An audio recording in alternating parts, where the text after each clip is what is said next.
따라서 나는 전능이라. 한번 따라서 나는 전능이라. 오늘 말씀을 우리가 쭉 읽어 나가다 보면 하나님이 어떤 분이냐라고 하는 것을 우리가 알 수 있는 그런 말씀이 나옵니다.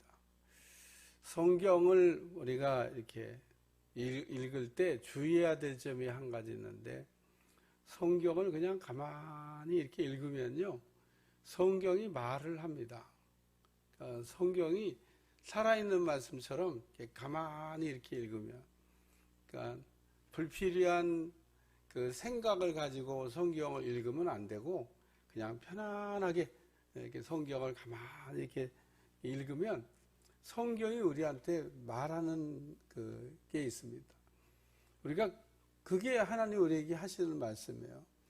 모든 대한민국의 설교자들은 다 성경을 읽고 성경이 말하는 거를 잘 이렇게 받아가지고 전하면 그게 설교를 제일 잘하는 겁니다. 만약에 성경이 말하고 있는 내용을 이렇게 만약에 탈선을 내서 엉뚱한 소리를 한다, 그러면 설교를 제일 못하는 거예요. 그러니까 성경 자체가 말을 합니다. 이 말씀이 도대체 우리한테 지금 뭐라고 말씀을 하시는 거냐 라고 하는 것을 가만히 읽으면 들린다, 그런 얘기입니다. 그래서 설교 제목이 굉장히 중요해요. 왜냐하면 오늘 읽은 말씀을 이렇게 한 문장으로 이렇게 표현하면 뭐냐라고 하는 것. 설교 제목은 오늘 읽은 본문의 내용이 바로 이 설교 제목과 같습니다 라는 얘기를 하는 겁니다. 그래서 나는 전능이라. 하나님이 전능하시다는 겁니다. 오늘 말씀을 읽어 나가다 보면 나는 전능한 하나님이라. 하나님이 전능하시다고 하는 이야기를 오늘 본문이 이렇게 들려주고 있어요. 그러니까 오늘 창세기를 읽다 보면 창조하셨다 이런 말이 나오는데, 우리는 뭐 이렇게 새로운 걸 만들어 놓고도 창조했다 이런 말을 못 씁니다. 왜냐하면 창조라고 하는 말은 아무것도 없는 데서 있는 거를 만들어낼 때만 쓰는 단어입니다. 그러니까 우리가 뭘 만들었을 때 아무것도 없는 데서 뭔가를 만들어내는 일은 못합니다. 그건 하나님만 할 수 있는 일이야. 그래서 하나님은 천지를 창조하실 때 무에서 유를 창조하셨다. 하나님이 태초에 천지를 만드셨다라고 얘기하고, 하나님이 태초에 천지를 창조하셨다.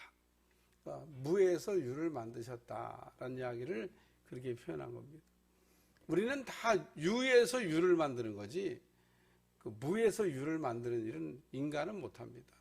하나님만 하실 수 있는 일, 무에서 유를 만드시. 아무것도 없어도, 우리는 아무것도 없으면은요 못해. 뭐가 있어야 우리는 할 수 있습니다. 그래서 인간은 만드는 일은 할 수 있는데 창조하는 일은 못한다. 창조하는 일은 누구만 할 수 있냐? 하나님만 할 수 있는 일이라는 거예요. 성경을 읽다 보면 전능한 하나님만 할 수 있는 일들이 나옵니다. 우리가 그런 걸 놓고 기도하면 응답이 오나? 평생 기도해도 응답 안 와요. 그러니까 예를 들면, 하나님 나 좀 전능하게 좀 해주세요. 나도 하나님처럼 전능하기를 원합니다. 이렇게 기도해봐요. 평생 기도해봐야 안 돼. 하나님이 주지도 않을 뿐 아니라 줄 수도 없는 거예요. 그러니까 우리가 가졌으면 뭐 좋긴 하겠죠. 하나님처럼 전능하면은 얼마나 좋겠어요. 근데 하나님이만 가지고 있는 권한이고 우리에게는 없는 거고, 우리에게 그러면 우리가 기도하면 주시냐? 뭐 성경에 보면 뭐든지 기도하면 주신다는데 전능하신 거 주시냐? 안 주십니다. 또 있습니다. 전지한 것도 있습니다. 하나님은 다 아셔요. 우리는 모르는 게 천지인데. 또 하나님은 무소부재하시기도 하십니다. 우리는 시공간의 제약을 받고 사는데 하나님은 시공간의 제약이 없다, 그런 얘기입니다. 하나님은 어디서든지 나타날 수 있다는 거예요. 시공간의 제약이 없으니까. 그래서 이게 하나님만 갖고 있는 능력이 있습니다. 이거는 인간이 공유할 수 없는 거예요. 뭐 하나님이 갖고 계신 것 중에 다 공유할 수 없는 건 아닙니다. 하나님의 성품 가운데 뭐 거룩하다든지 온유하다든지 뭐 겸손하다든지 뭐 이런 거는 달라고 기도도 해야 되고 우리가 담기 위해서 기도도 해야 되고 그러면은 이제 우리가 그렇게 변화됩니다. 그러니까 하나님이 주신 것도 있고 안 주신 것도 있는데 주신 건 뭐냐? 하나님의 성품 가운데 이런 거는 좀 닮아야 되겠다. 그래서 잃어버린 성품을 되찾는 일, 이런 거는 기도해도 되는데 하나님이 애초부터 우리에게 원래 인간을 창조할 때부터 안 주신 겁니다. 그게 뭐냐면 전능한 능력. 이거는 하나님만 갖고 있는 권한이고 우리에게는 양도한 일이 없는, 우리가 또 가질 수도 없는, 근데 하나님은 가지고 있는. 야, 그래 하나님이 어떤 분이냐? 전능하신 분이다. 저는 뭐 가끔 제가 이렇게 설교할 때나 우리 성도들한테 목사님은 어떤 하나님을 좋아하세요? 전능하신 하나님을 좋아합니다. 사람들마다 하나님을 이렇게 좋아하는 모습이 조금씩 다른데 저는 이게 전능하신 하나님 그러면 가슴이 뛰어요. 아, 그렇지, 하나님은 전능하시지. 하나님 못하실 게 없다, 그런 얘기입니다. 하나님 맘만 먹으시면은 다 할 수 있다는 거예요. 믿으시기를 주여 축원합니다. 오늘 14절 말씀을 한번 읽겠습니다. 다 같이 시작. 그런즉 우리가 무슨 말을 하리요? 하나님께 불의가 있느냐? 그럴 수 없느니라. 그 위에 있는 13절을 이어받아서 내려온 말씀이에요. 13절에 보니까 기록된 바 내가 야곱은 사랑하고 에서는 미워하셨다 하신과 같으니라.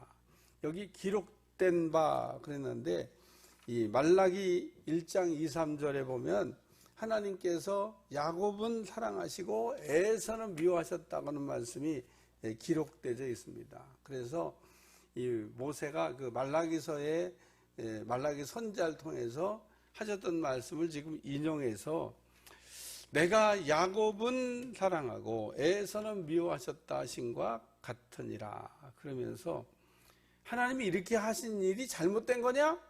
잘못된 거 아니라는 겁니다. 그 얘기를 하는 거예요.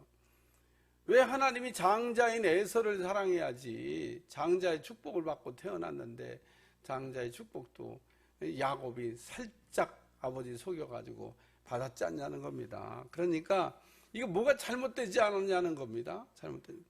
잘못된 거죠. 장자가 받아야 되는데 야곱이 속이고 받았으니까. 그런데 그런 속이고 장자의 축복을 받은 이 야곱, 하나님 태어나기 전부터 그 큰 자가 작은 자를 섬기라 그렇게 결정해 놓은 거라는 겁니다. 무슨 태어난 다음에 야곱이 기도 많이 해서 봉사 많이 해서 헌금 많이 드려서 앞으로 저게 큰일 할 거기 때문에 하나님 야곱을 사랑하신 게 아니라는 얘기를 어제 말씀드렸어요. 그러니까 야곱의 선택은 태어나기 전부터 하나님이 그렇게 결정하신 거라는 겁니다. 그거를 어떻게 알았냐? 리브가가 하도 뱃속에서 두 아이가 쌍둥이인데 그냥 발길질을 하니까 도대체 이놈들은 왜 이렇게 발길질을 한대요? 건강한 것까지는 좋은데 좀 너무 심합니다. 물어봤더니 큰 자가 작은 자를 섬겨야 된다. 이거 하나님의 말씀입니다. 그러면 이삭도 알았고 리브가도 알았으니까 아이들이 출생하고 자라는 도중에 계속 그 얘기했을 겁니다. 왜? 하나님이 하신 말씀이니까. 하나님이 그러시는데 큰 자가 작은 자를 섬겨야 된대. 하나님이 야곱을 택하셨다 그러고 너는 돈 많이 벌어가지고 그 목회하는 네 동생을 잘 섬겨야 된다. 그리고 얘기한 겁니다. 그래요. 돈 버는 사명이 있는 사람도 있고 야곱, 이삭 에서 돈 많이 법니다. 막 산으로 들러 뛰어다니면서 얼마나 수입원이 많은지 몰라. 야곱은 그런 거 할 줄 몰라. 재주가 없어. 그냥 집안에 앉아갖고 조용히 있는 여자같이 조용히 있는. 근데 어떻게 거부가 됐나 몰라. 어쨌든 산으로 들러 뛰어다니는 거 그런 건 못합니다. 집안에 있는 장막에 있는 걸 좋아했다고 성경이 표현하고. 근데 에서는 뛰어다니는 걸 좋아해. 밖으로 그냥. 그러니까 이게 밖으로 다녔다. 그런데 요즘 말로 얘기하면 비즈니스에 바빴다. 사업이 바쁜 사람이야. 아주 사업에는 탁월한 능력이 있는. 돈 많이 벌어가지고 동생 잘 섬기면 됐는데 문제는 하나님의 말씀을 알고도 어제 뜻을 거역했다 그랬습니다. 큰 자가 작은 자를 섬기라고 하면 아멘 그러고, 아브라함에게 하늘의 별과 같이 자식 준다 그러면 아멘 그러고 믿어버리면 그래 너는 참 의인이다 그리고 하나님의 칭찬받을 텐데, 큰 자가 작은 자를 섬겨라 아멘 그러고 그냥 하나님이 말씀하신 대로 갔으면 야곱도 복을 받고 에서도 복을 받고 그렇게 성경에 쓰여지는 겁니다. 네. 에서는 하나님의 말씀, 하나님의 뜻을 이렇게 안 받아들인 거예요. 안 믿었다 그런 얘기입니다. 뭐 내가 장자고 너는 두 번째인데 축복은 내가 받는 거지 네가 왜 받냐, 네가 왜 하나님의 쓰임 받냐. 저는 자의적인 성경 해석이 언제나 문제가 됩니다.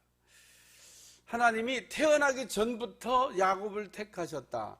택하신 일이 잘못된 거냐? 그럴 수 없다.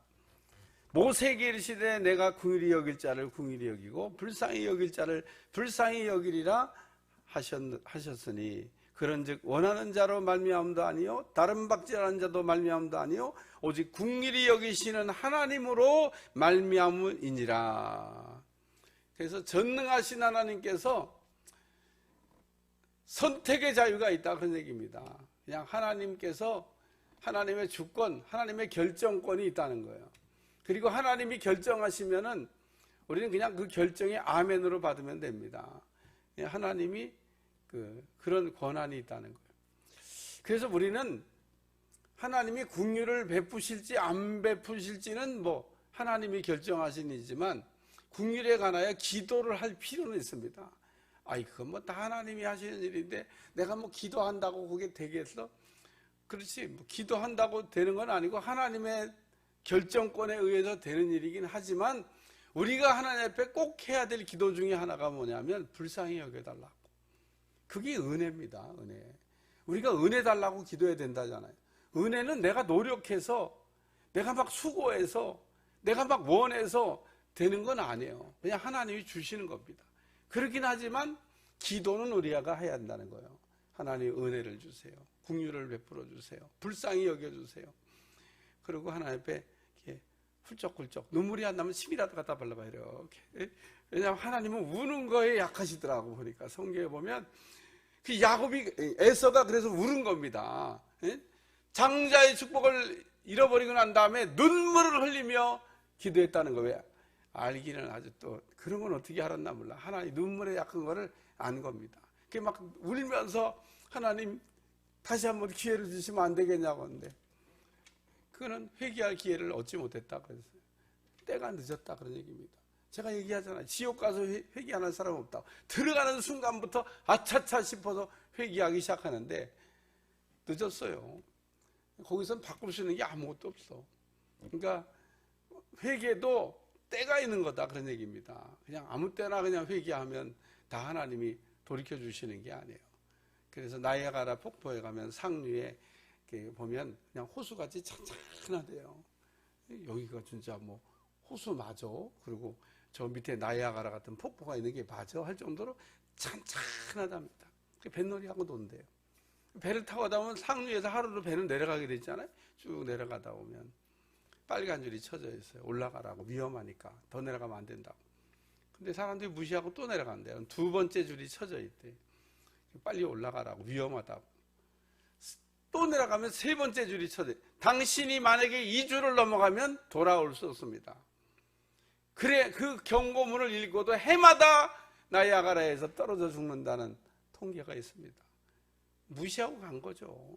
뭐 이렇게 잔잔한데 괜찮은데 뭐 넘어가지 말라고 그래. 사람은 참 희한해요. 나이아가라 폭포에는 그 상류부터 하루로 내려가는 길에 3번의 경고가 있다. 빨간 줄 쳐놓고 올라가라. 마지막 경고문은 여기를 넘어가면 당신 돌아올 수 없으니까 빨리 올라가시오. 그래도 무시하고 넘어가서 죽는다. 인간이 그런 것 같아요. 그러니까 오늘 회개도 때가 있는 거지 뭐 아무 때나 뭐 지옥 가서도 회개하면 되는 게 아니다 그런 얘기입니다. 오늘 긍휼에 관해서 하나님 앞에 여러분 기도하셔야 됩니다. 하나님 긍휼을 베풀어 주시기를 바랍니다. 불쌍히 여겨달라는 거죠. 그러면은 하나님께서 여러분을 이렇게 긍휼히 여겨줄 줄로 믿습니다. 여기 모세에게 이르시되 내가 긍휼히 여길 자를 긍휼히 여기고 불쌍히 여길 자를 불쌍히 여기리라 하셨다. 이거에 대한 선택은 내가 하는 거다. 너희가 하는 게 아니다. 그런 얘기입니다. 불쌍히 여기는 거, 그건 내가 하는 거지. 내가 선택하는 거야.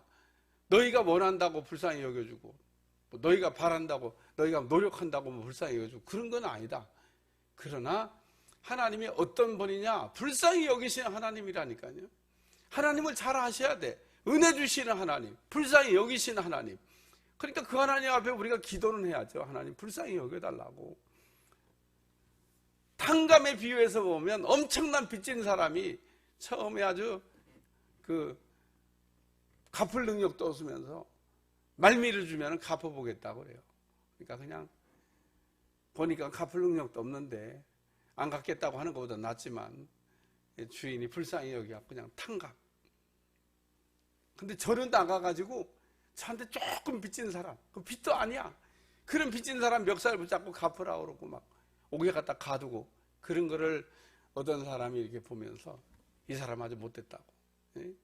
당신이 큰 빚들을 갚아줬는데 그거 갚으라고 멱살 잡고 옥에 갖다 가뒀다고. 그 조금 전에 탕감해 준 거 그 없던 걸로 해야 되겠다고. 그렇게 하는 내용이 나옵니다. 마태복음 5장 7절 말씀. 긍휼히 여기는 자는 복이 나니 저가 긍휼히 여김을 받는다. 우리가 하나님 앞에 긍휼을 받기를 기도하는 그런 사람은 자신도 긍휼을 베푸는 마음을 가져야 된다는 거예요. 그럴 때 하나님은 그런 사람에게 은혜를 주셔서 긍휼의 축복을 주시는 줄로 믿습니다. 오늘 그래서 긍휼을 우리가 기도하면서 우리도 긍휼을 베풀어야 될 어떤 기회를 하나님이 주신다면 우리도 그냥 하나님의 마음으로 긍휼히 여기는 그런 마음을 가지시기를 축원합니다. 축원합니다. 그래서 이 불쌍히 여기는 것을 놓고 우리가 기도도 해야 되고 또 우리도 우리 하나님을 닮아서 불쌍히 여기는 거 해야 되겠다. 그런 얘기입니다. 오늘 말씀에 보면 17절 그리고 18절 말씀인데 하나님께서 바로를 택하셨다고 하는 말씀입니다. 야곱만 택하신 게 아니에요. 야곱 같은 사람 택한 거는 뭐 잘한 일이죠. 훌륭한 분을 택한 거니까. 근데 이 바로 같은 사람을 왜 택하셨냐 그런 얘기입니다. 그래서 첫 번째 말씀은 바로의 선택입니다. 하나님께서 바로를 택하셨다고 오늘 본문이 분명히 얘기하고 있습니다. 성경이 바로에게 이르시되 내가 이 일을 위하여 너를 세웠으니 하나님이 바로를 택하시고 바로를 세우셨다고 이야기하고 있습니다. 아니 하나님은 야곱 같은 사람을 택하고 야곱 같은 사람을 세우는 거는 이해가 되는데 아니 이 바로는 애굽 왕이고 아주 못된 왕으로 강팍한 왕으로 우리가 알고 있는데 그런 사람도 하나님이 세우셨다고요? 네, 하나님이 세우셨습니다. 왜 하나님이 세우셨냐? 세우신 이유가 하나님의 능력을 보이시려고. 여기 너로 말미암아 내 능력을 보이고 이렇게 되어 있습니다. 그러니까 바로가 강박한 걸 통해서 뭐가 더 드러났냐? 하나님의 능력이 나타났다. 그래요. 오늘 못하는 사람이 있어야 잘하는 사람 빛이 나잖아요. 예? 잘하는 사람이 너무 있잖아요. 그럼 더 잘하는 사람도 빛이 안 나. 미국의 비틀스라고 하는 영국의 보컬 그룹이 건너가고 미국 국토를 뒤흔들 때 우리나라 요즘 비틀스하고 이름은 비슷해. 방탄소년이긴 하지만 방탄소년이 지금 미국 본토를 흔들고 있잖아요. 전 세계에서 난립니다. 아이들 몇 명이 그냥 아주 그냥 대한민국을 아주 그냥 잘 소개하고 있는데 옛날에 그런 그룹이 하나 있었어요. 이름도 비틀스야. BTS하고 비슷한 그거 흉내내는지 모르지만 영국에. 그래갖고 미국에서 그거 할 때 미국에 그러면 보컬 그룹이 없었냐? 많았죠. 워낙 강하게 그냥 비틀스가 미국 본토를 강타하니까 그 그룹들 못지않게 뛰어난 그룹들이 있었는데 다 빛을 못 봤어. 오늘 왜 바로를 이렇게 강팍하게 하시고 바로를 이렇게 들어 세우셨냐? 하나님의 능력을 보이시려고. 하나님의 전능하신 능력이 이 바로 덕분에 아주 그냥 강하게 드러났습니다. 이야, 진짜 하나님 엄청나시다. 바로가 그냥 첫 번부터 항복하고 백기투항하고 그냥 하나님 끝냅시다. 이거 안 되겠습니다. 그리고 이랬으면요, 하나님이 그 애굽에 있는 신들을 하나하나 무너뜨리지 못했을 겁니다. 10가지 재앙에 나오는 그 예를 들면 재앙이 다 애굽의 신입니다. 신. 하나님이 애굽의 신들을 그냥 차례차례 무력화시킨 거예요. 무력화. 너희들이 아무것도 아닌 헛것을 섬기는 거, 내가 진짜 신이다고 하는 걸 보여주신 사건이 애굽의 10가지 재앙입니다. 9가지 재앙으로 애굽의 신들을 다 꺾어도 항복을 안 하니까, 그래 이번에는 장자의 재앙이다. 짐승의 첫 태생, 사람의 처음 난 태생은 전부 다 죽이겠다. 피를 바른 가정만 내가 유월하리라고 얘기해요. 갑자기 이스라엘 사람들이요, 양 잡아갖고 막 피를 막 본솔주에 바르기 시작합니다. 애굽 사람들이 보고 놀랬겠죠. 뭐 하는 거냐고. 여태까지 9번 재앙이 나타나는 거 알지 않냐고.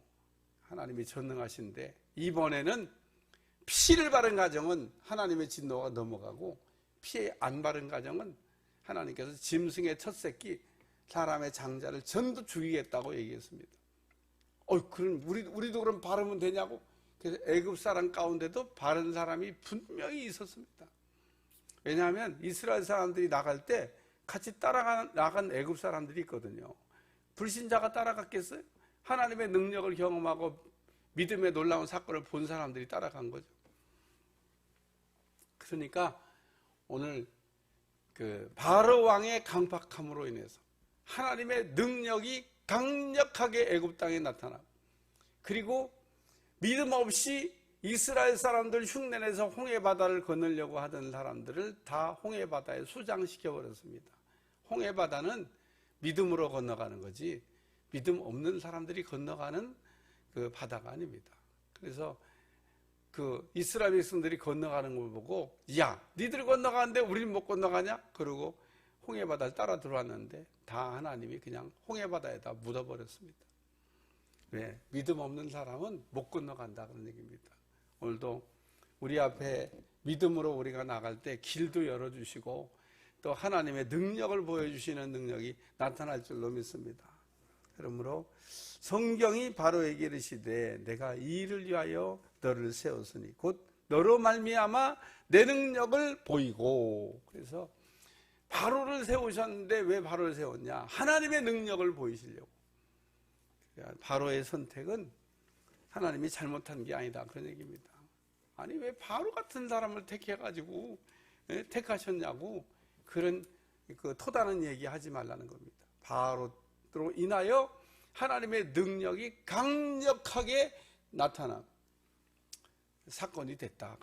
두 번째는 내 이름을 온 땅에 따라, 내 이름이 온 땅에, 바로를 세움으로 내 이름이 온 땅에 전파되려 함이라 하셨으니. 그래서 바로를 세우심으로 인해서 그 하나님의 이름이 온 땅에 전파되게 됐다, 그런 얘기입니다.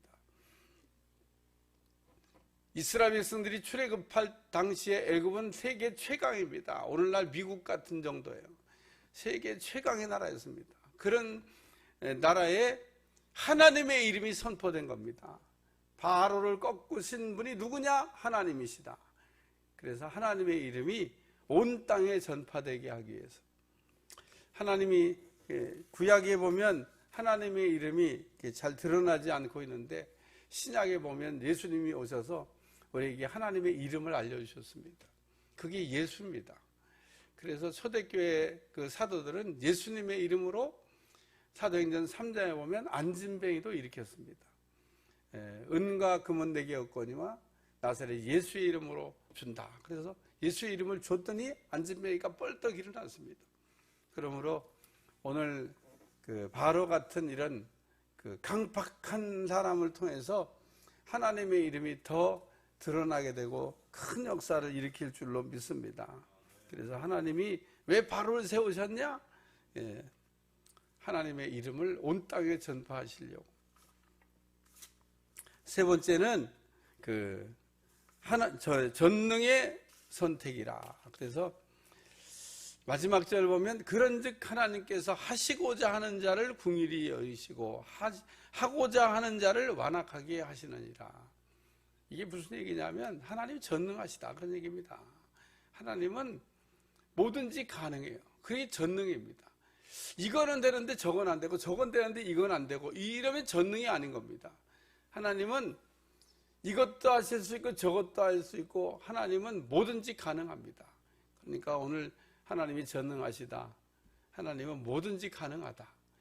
가능하신 하나님께서 이렇게 야곱을 택할 수도 있고 바로를 택할 수도 있고 또 하나님은 궁일이 여기고 싶은 자를 궁일이 여기실 수도 있는 그런 분이시다. 그래서 하나님의 궁휼하심이 이렇게 나타나게 되면 아주 은혜 중에 은혜를 받는 겁니다. 그래서 오늘 아침에는 하나님 우리를 궁휼히 여겨 주시옵소서, 우리를 불쌍히 여겨 주시옵소서 이렇게 기도하고 하나님께서 하시려고 하면 못하실 것이 없는 하나님의 전능한 능력이 우리 심령들 위에 궁휼을 베풀어 주시는 은혜로 부어져서 하나님의 궁휼로 오늘도 승리하는 하루가 될 수 있기를 주님 축원합니다. 하나님, 오늘도 우리 하나님은 전능하신 하나님을 우리가 믿고 그 전능하신 하나님의 능력 아래서 승리할 수 있도록 축복해 주옵소서. 우리의 인생을 바르게 인도해 주시고 어렵고 복잡하게 묶여져 있는 모든 것들이 주 안에 풀어지게 도와주시고 전능하신 능력으로 승리하게 하여 주옵소서. 감사드리며 예수님의 이름으로 기도합니다.